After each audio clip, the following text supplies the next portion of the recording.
Hello मेरे students. आज बहुत लंबे टाइम के बाद आपके सामने मैं दोबारा ऑनलाइन पढ़ाने के लिए उपस्थित हूँ। सादर प्रणाम मेरे प्रिय शिष्यों, मेरे शिक्षकों, आप सभी के लिए। सबसे पहले तो मैं आपको बता दूं कि आज हमारा अंतर्राष्ट्रीय शिक्षक दिवस है। उसकी आप सभी को ढेर सारी शुभकामनाएं। और इन्हीं शुभकामनाओं के साथ मैं आपको एक बात बोलूंगी जो आपको अपने दिमाग में बैठानी है कि पैनिक नहीं होना है। टीचर एलिजिबिलिटी टेस्ट, जिसे हम लोग टीईटी कहते हैं, टीईटी कोई बहुत बड़ा टारगेट नहीं है। बस आपको अपने माइंड पे कंट्रोल रखना है और थोड़ा सा मेहनत करनी है, क्योंकि आप जो कुछ भी विद्यालय में पढ़ा रहे हैं, स्कूल्स में 1 to 8 जितना भी सिलेबस है, जितना कंटेंट है, पूरे टीईटी के एग्जाम में वही कंटेंट आने वाला है। हमारे प्रिय शिक्षक जो भी साथी हमारे हैं, सारे के सारे अगर ईमानदारी से अपने बच्चों को सारा मटेरियल तैयार करवाएंगे तो उसी से उनका टीईटी क्लियर हो जाएगा। कुछ भी एडिशनल उनको नहीं करना है। और रही बात आपकी सीडीपी की है, ये जो विकास की अवस्थाएं हैं या हमारी ग्रोथ है, इसके अलावा हमारे बहुत सारे टॉपिक हैं, लर्निंग क्या होती है, इन सब पर जो है वो डिस्कस करने के लिए ही हम आपके सामने आज उपस्थित हुए हैं। सबसे पहले एक विचार या थॉट आपको मैं बोलूंगी कि believing in yourself is the first secret of your life. यदि आप अपने ऊपर भरोसा रखेंगे तो कोई भी ऐसा सक्सेस का सोर्स नहीं है, सक्सेस नहीं है जिसपे आप जो है वो खरे ना उतरे।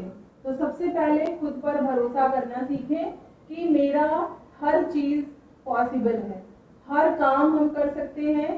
तो ईमानदारी से मैं आपको बताऊंगी कि आपका टेट क्लियर होना है। तो चलिए हम बात करते हैं आपके टेट के पहले टॉपिक की, वृद्धि और विकास। तो जो वृद्धि है जिसे हम ग्रोथ कहते हैं और विकास जिसे हम डेवलपमेंट कहते हैं, वो क्या है, कैसे बच्चे में होता है, कौन सी हमारी अवस्थाएं हैं। जैसे आप एक बच्चे को ले लीजिए, आप लोग एक मैच्योर हैं, आप देखते हैं कि एक माँ जो है वो अपने अंदर गर्भ धारण करती है।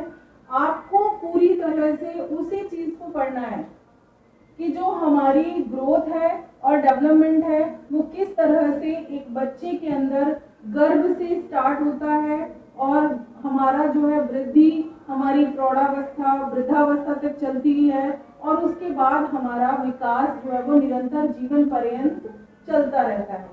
तो हम बात करते हैं विकास की, जिसको हम डेवलपमेंट कहते हैं। ये एक गुणात्मक परिवर्तन होता है। गुणात्मक मतलब जिसमें हम क्वालिटीज का डिफरेंशिएट करते हैं, हम क्वालिटीज में बात करते हैं, क्योंकि विकास जो है वो निरंतर कंटिन्यू प्रोसेस है, ये जीवन पर्यंत चलती रहती है और लाइफ टाइम प्रोसेस है। जिंदगी भर विकास हमारा होता ही रहता है। लेकिन ये ग्रोथ हमारी होती है जिसको हम लोग वृद्धि कहते हैं। वृद्धि का एक निश्चित क्रम होता है और एक निश्चित समय भी होता है। और इसकी अगर हम गुणों की बात करें तो ये क्वांटिटेटिव होता है। क्या होता है? मात्रात्मक होता है। अब आप देखिए, मैंने बोर्ड में लिखा हुआ है, डेवलपमेंट जो है वो गुणात्मक है, क्वालिटेटिव है, और जो वृद्धि है, ग्रोथ हमारी मात्रात्मक है, क्वांटिटेटिव है।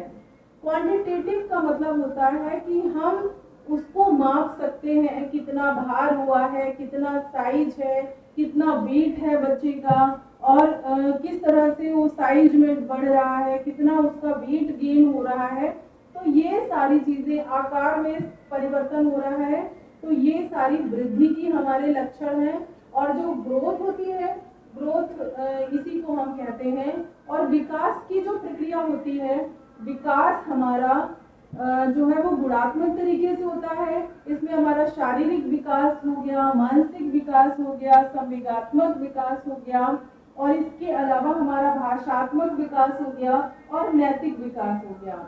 टेट में एक क्वेश्चन आता है कि क्या आर्थिक विकास को हम विकास की प्रक्रिया में शामिल नहीं कर सकते? नहीं। आर्थिक विकास हमारे अर्थ मीन्स पैसे पर डिपेंड करता है तो वो विकास की प्रक्रिया का पार्ट नहीं है। तो अब हम बात करते हैं कि जो हमारा विकास है, विकास में हमारी कौन कौन सी चीजें आती हैं वो आप देख लीजिए। तो मैंने इसमें नोट्स में बनाया हुआ है कि विकास जो है वो शारीरिक यानी फिजिकल प्रोसेस है, मानसिक प्रक्रिया है, मेंटल विकास होता है, मेंटल डेवलपमेंट ऑफ स्टूडेंट, सामाजिक प्रक्रिया है, सोशल डेवलपमेंट ऑफ स्टूडेंट, भाषात्मक प्रक्रिया है और नैतिक विकास या मॉरल डेवलपमेंट भी इसके अंतर्गत आता रहता है। मैंने ये लिखा हुआ है जीवन पर्यंत चलता रहता है। डेवलपमेंट हमारी जो प्रोसेस होती है वो बच्चे की हमारे जब हमारा बच्चा गर्भ धारण करता है तभी से स्टार्ट हो जाती है और ये प्रोसेस हमारी मरने के बाद ही समाप्त होती है। बात करते हैं वृद्धि की। वृद्धि जो है वो एक मात्रात्मक प्रक्रिया होती है, इसको हम लोग माप सकते हैं। जैसे एग्जाम्पल लेते हैं, आकार हो गया, साइज हो गए जिसको कहते हैं, संख्या में वृद्धि होती है, मात्रा में होती है, वजन होता है या ऊंचाई में वृद्धि होती है। अब हम बात करते हैं कि वृद्धि कैसे होती है और कहाँ तक होती है। वृद्धि जो है वो गर्भ धारण, जब बच्चा हमारा 0 पीरियड मीन्स जिस समय माँ गर्भ धारण करती है तब से जो हमारी भ्रूण का निर्माण होता है और भ्रूण से निर्माण होते होते उसके कुछ सप्ताह तक उसकी वृद्धि चलती है और उसके बाद शैशवावस्था, बाल्यावस्था और किशोरावस्था तक वृद्धि की जो प्रोसेस होती है वो बहुत तीव्र होती है और उसके पश्चात एकदम स्थिरता आ जाती है और फिर हमारी जो है वो वृद्धि रुक जाती है। लेकिन विकास जो है वो रुकता नहीं है कभी भी, वो क्रमिक रूप से चलता रहता है। ठीक है, अब अगर हम बात करते हैं कि टेट से कुछ रिलेटेड क्वेश्चंस आपके दोनों में से जिस तरह से क्वेश्चन आते हैं ये सेम उसी पे डिपेंड है, इससे अलग कुछ भी नहीं आता है। जैसे वृद्धि का संबंध किससे होता है, अब अभी हमने आपको बताया कि वृद्धि क्या है, मात्रात्मक प्रक्रिया है। मात्रात्मक मतलब क्वांटिटी बेस्ड, उसमें जैसे आपने देखा होगा बच्चा जैसे जब बढ़ता रहता है उसकी लंबाई बढ़ती रहती है, उसके आकार में कभी वो मोटा हो जाता है, कभी पतला हो जाता है, उसका वेट बढ़ जाता है, वेट कम हो जाता है। तो ये सारी प्रोसेस जो है वो क्या है, वृद्धि के प्रोसेस हैं। अब बच्चे जब हमारे पैदा होते हैं धीरे धीरे बढ़ते रहते हैं, कभी कभी उसमें भाषा का विकास होता है, जैसे 2 वर्ष में जो है बच्चे के अंदर भाषा का विकास होने लगता है। अगर वृद्धि की बात करें, जैसे कि जब बच्चा हमारा 18 सप्ताह का होता है तो उसमें जो है वो बहुत सारे चेंजेस आने लगते हैं। इसी तरह से जब बच्चा हमारा धीरे धीरे हमारी शैशवावस्था जब 0 से इन्फेंसी पीरियड होता है तब भी जो है वृद्धि बहुत तीव्र गति से होती है और उसके बाद वृद्धि जो है हमारी बाल्यावस्था में थोड़ा स्लो मोशन में हो जाती है, धीमी अवस्था में हो जाती है और जैसे ही किशोरावस्था में हम पहुंचते हैं, बच्चे हमारे पहुंचते हैं तो वो जो वृद्धि की तीव्र अवस्था हो जाती है। किशोरावस्था में भी बहुत सारे चेंजेस होने शुरू हो जाते हैं। तो अब हम बात करते हैं कि विकास की प्रक्रिया कैसी होती है। वृद्धि की बात की कि वृद्धि क्या है, मात्रात्मक परिवर्तन है। विकास की प्रक्रिया कैसी है, गुणात्मक है और निरंतर है। विकास हमारा क्वालिटी वाइज होता है, क्योंकि विकास के बारे में अगर हम एक सेंटेंस में बात करें कि development is the all development of student. Development क्या होता है, बच्चे के सर्वांगीण विकास की प्रक्रिया है। सर्वांगीण विकास में ही उसका फिजिकल, मेंटल और मॉरल, भाषाई जो लैंग्वेज, ऑल डेवलपमेंट बच्चों के हो जाते हैं। वृद्धि और विकास में से क्या मापा जा सकता है, अभी एक ही क्वेश्चन में हमने आपको क्लियर कर दिया कि मात्रा मीन्स मात्रा को ही हम माप सकते हैं, गुणों को हम माप नहीं सकते, तो वृद्धि को हम माप सकते हैं। एक क्वेश्चन और बनता है कि व्यक्ति का विकास किस पर निर्भर करता है, तो व्यक्ति का विकास या फैक्टर अफेक्टिंग ऑफ पर्सन, कुछ फैक्टर्स होते हैं जो हमारे बच्चों को या हम सबको प्रभावित करते हैं। हम सभी जानते हैं कि कुछ वातावरण के फैक्टर्स होते हैं और कुछ हमारे हेरिडिटी वाले जो होते हैं। हेरिडिटी हमारी वंशानुक्रम कहलाती है और वातावरण से जो हमें आसपास के स्थानों से प्राप्त होते हैं।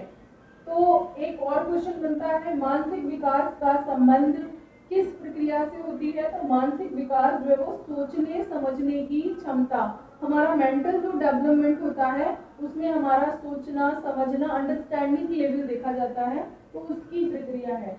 एक क्वेश्चन और बनता है कि भावात्मक विकास किससे संबंधित होता है? भावात्मक मतलब होता है भावनाओं का विकास। तो भावनाओं के संतुलन से ये होगा, हमारे इमोशंस होते हैं, जैसे इमोशंस, जब भावात्मक विकास की बात करते हैं तो इमोशनल डेवलपमेंट आ जाता है। इमोशंस में हमारी फीलिंग्स आ जाती है, हमारा अंडरस्टैंडिंग लेवल आ जाता है, क्योंकि बच्चे को समझने के लिए हम उसके 3 पक्षों का ज्ञान हमें जानना आवश्यक होता है। तो ये इसके उद्देश्यों की बात करते हैं। अगर हम हमारे पुराने वीडियोस को आप देखिए तो उसमें ब्लूम टैक्सोनॉमी पड़ी हुई है। ब्लूम टैक्सोनॉमी में 3 उसके जो है वो उद्देश्य है मेन, उसका कॉग्निटिव डेवलपमेंट, अंडरस्टैंडिंग लेवल और साइकोमोटर डेवलपमेंट। ये 3 चीजें यदि हम बच्चे की समझ गए, ज्ञानात्मक विकास, भावात्मक विकास और क्रियात्मक विकास, तो हम समझ लिए बच्चे के पूरे पक्ष को समझ चुके कि कैसे बच्चे को हमको लर्निंग करानी है, कैसे बच्चे की इंडिविजुअल डिफरेंसेस को हमको समझना है, कैसे बच्चे की पर्सनालिटी को समझना है, कैसे उसकी इंटेलिजेंस मीन्स बुद्धि को समझना है, उपलब्धि उसकी या अचीवमेंट्स कैसे होते हैं इस चीज को समझना है। पूरी जो है वो आपकी सीडीपी इसी पर डिपेंड है पूरी तरीके से बच्चे पर। जैसे अगर हम लर्निंग की बात करते हैं तो लर्निंग में क्या है कि लर्निंग में चेंज ऑफ बिहेवियर करें कि विकास एक निरंतर चलने वाली प्रक्रिया है। इसको विकास development is a continue process. तो ये किसने कहा था? प्रो ने कहा था। उसके बाद अगर हम दूसरी बात करें कि व्यक्ति के संपूर्ण व्यक्तित्व में परिवर्तन और क्रमबद्ध एवं निरंतर, तो कंटिन्यू और हमेशा चलने वाली प्रोसेस क्या होती है? विकास होती है। शिक्षा विकास का साधन है। शिक्षा क्या है? एजुकेशन क्या है? डेवलपमेंट का एक सोर्स है। शिक्षा के माध्यम से ही हम विकास को अच्छे से समझ पाते हैं। अगर हम विकास की अवस्थाओं की बात करें तो सबसे पहली अवस्था होती है हमारी गर्भावस्था। इसको कहते हैं गर्भधारण से जन्म तक। गर्भधारण से जन्म तक जो है क्या होता है? शरीर के अंगों का निर्माण होता है। शरीर के अंग बनते हैं, शरीर के अंगों का निर्माण हो जाता है, जिसमें गर्भधारण से जन्म तक, जैसे जब बच्चा हमारा पहले भ्रूण बनता है, भ्रूण के बाद उसका जो है वो क्या होता है? मस्तकोन्मुखी डेवलपमेंट होता है। विकास जो है हमारा सर से प्रारंभ होता है। सबसे पहले हमारे सिर का डेवलपमेंट होता है, फिर हमारे हाथ और पैरों का विकास होता है। तो मस्तकोन्मुखी नाम से एक क्वेश्चन आता है कि विकास कहाँ से प्रारंभ होता है? तो विकास क्या है? हमारा सिर से प्रारंभ होकर के हमारे पैरों तक जाता है। फिर हमारे सबसे पहले हमारा सिर और दिमाग आता है, उसके बाद हमारे अंग आते हैं, फिर हमारी आंतरिक प्रक्रियाएं कंप्लीट होती हैं। अब अगर हम गर्भावस्था की बात करें तो गर्भधारण जो है वो जन्म तक होता है। उसमें सबसे ज्यादा क्या होता है? शरीर के अंगों का निर्माण होता है। दूसरी हमारी क्या होती है? शैशवावस्था, जिसे इन्फेंसी पीरियड कहते हैं। ये 0 से 2 वर्ष तक होती है। इसमें जो है वो तीव्र शारीरिक वृद्धि होती है एवं बच्चा जो है वो चलना सीख लेता है। अगर बच्चे को देखा जाए तो इसमें ही बच्चे के दांत निकलते हैं, जैसे 6 महीने में उसके दांत आने शुरू हो जाते हैं।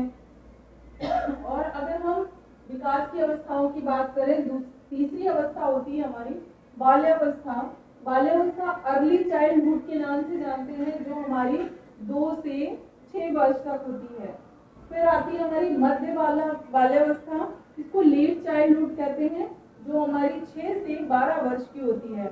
जीवन का अनोखा काल, ये क्वेश्चन बहुत आता है। तो जीवन का अनोखा काल हमारे जो है वो बाल्यावस्था होती है। इसमें क्या होता है? स्कूली जीवन की शुरुआत हो जाती है बच्चे की। उसके इन सभी के बाद में हमारी स्टार्ट होती है किशोरावस्था। किशोरावस्था जिसको हम लोग कहते हैं एडोलसेंस। एडोलसेंस की जो एज होती है वो 12 से 18 वर्ष होती है। हमारे एक मनोवैज्ञानिक है स्टैनली हॉल, जिन्होंने इन्हें इस अवस्था को क्या कहा? संघर्ष और तूफान की अवस्था। तो इसमें क्या है, ये हमारी 12 से 18 वर्ष होती है। इसमें तीव्र हार्मोनल चेंजेस होते हैं। बच्चे के अंदर जो है वो जो भी हार्मोनल चेंजेस, लिंग के प्रति एक दूसरे का आकर्षण, ये सारी चीजें जो है वो हमारी किशोरावस्था में होती हैं। इसके बाद बात करते हैं प्रौढ़ावस्था की, एडल्टहुड। इसमें जो है 18 से 60 वर्ष की अवस्था होती है, जिसमें जो है बच्चे नहीं, अब प्रौढ़ हो गए हैं, व्यक्ति एडल्ट हो गए हैं। इसमें मानसिक स्थिरता आ जाती है, सामाजिक जिम्मेदारियां वो निभाने लगते हैं और जीवन लक्ष्यों की प्राप्ति वो कर लेता है। और लास्ट हमारी क्या होती है, वृद्धावस्था। वृद्धावस्था, ओल्ड एज, जहाँ पर हमारी जो शुरुआत हमारी हुई थी अब वो समाप्ति की ओर होती है। हमें सारे हमारे जो है ऑलमोस्ट डेवलपमेंट कंप्लीट होने आते हैं और हमारे अंदर इतना बिल्कुल मेच्योरिटी आ जाती है। और वृद्धावस्था जो है एक तरीके से जैसे बच्चे की शुरुआत होती है, सेम उसकी भी ऐसे ही शुरुआत होती है। अगर हम वृद्धि और विकास को समझना चाहते हैं तो बिल्कुल अपने बच्चे की ग्रोथ से लेकर चलते हैं। जिस तरह से एक बच्चे में वृद्धि और विकास होता है और फिर हम देखते जाते हैं कि कैसे कैसे समय के साथ चेंजेस होते जाते हैं। तो वृद्धि और विकास से जो है जितने भी क्वेश्चंस बन रहे थे उसी फॉर्म पे मैंने ये आपको लेक्चर दिया है। तो मैं ब्लूम टैक्सोनॉमी की बात कर रही थी, तो ये मेरा पुराना लेक्चर पड़ा हुआ है ब्लूम टैक्सोनॉमी का, मेरे यूट्यूब चैनल पे पड़ा हुआ है। उसका लिंक मैं आपको शेयर कर दूंगी, आप लोग उसमें से देख सकते हैं कि किस तरीके से ज्ञानात्मक विकास बच्चे के अंदर, जैसे आपने किसी चीज को क्लासरूम में पढ़ाया तो उसके अंदर बच्चे ने क्या लिया, ज्ञान हासिल किया, ज्ञानात्मक परिवर्तन हुआ, ज्ञान, बोध, प्रयोग, विश्लेषण, संश्लेषण एक्सेट्रा। उसके बाद बच्चे ने कुछ उससे अंडरस्टैंडिंग किया, मतलब कुछ समझा उसको, तो उसका क्या आपने डेवलप किया, भावात्मक जो है वो विकास किया। उसने उस चीज को समझने के बाद फिर आपने उसका एग्जाम लिया तो उसका अब कौन सा डेवलपमेंट होगा, क्रियात्मक परिवर्तन आप कर रहे हैं, वो करके दिखा रहा है और फिर आप उसका क्या करते हैं, मूल्यांकन करते हैं। फिर लास्ट में आप बच्चे का मूल्यांकन करते हैं। तो इस तरह से ये मेरा पहला चैप्टर था। धीरे धीरे मैं कोशिश करूंगी कि हर दिन एक नया लेक्चर आपके सामने लाऊं और काफी एक्टिव तरीके से लाऊं, ताकि आपको कम टाइम में ज्यादा से ज्यादा चीजों का ज्ञान हो जाए। Thank you.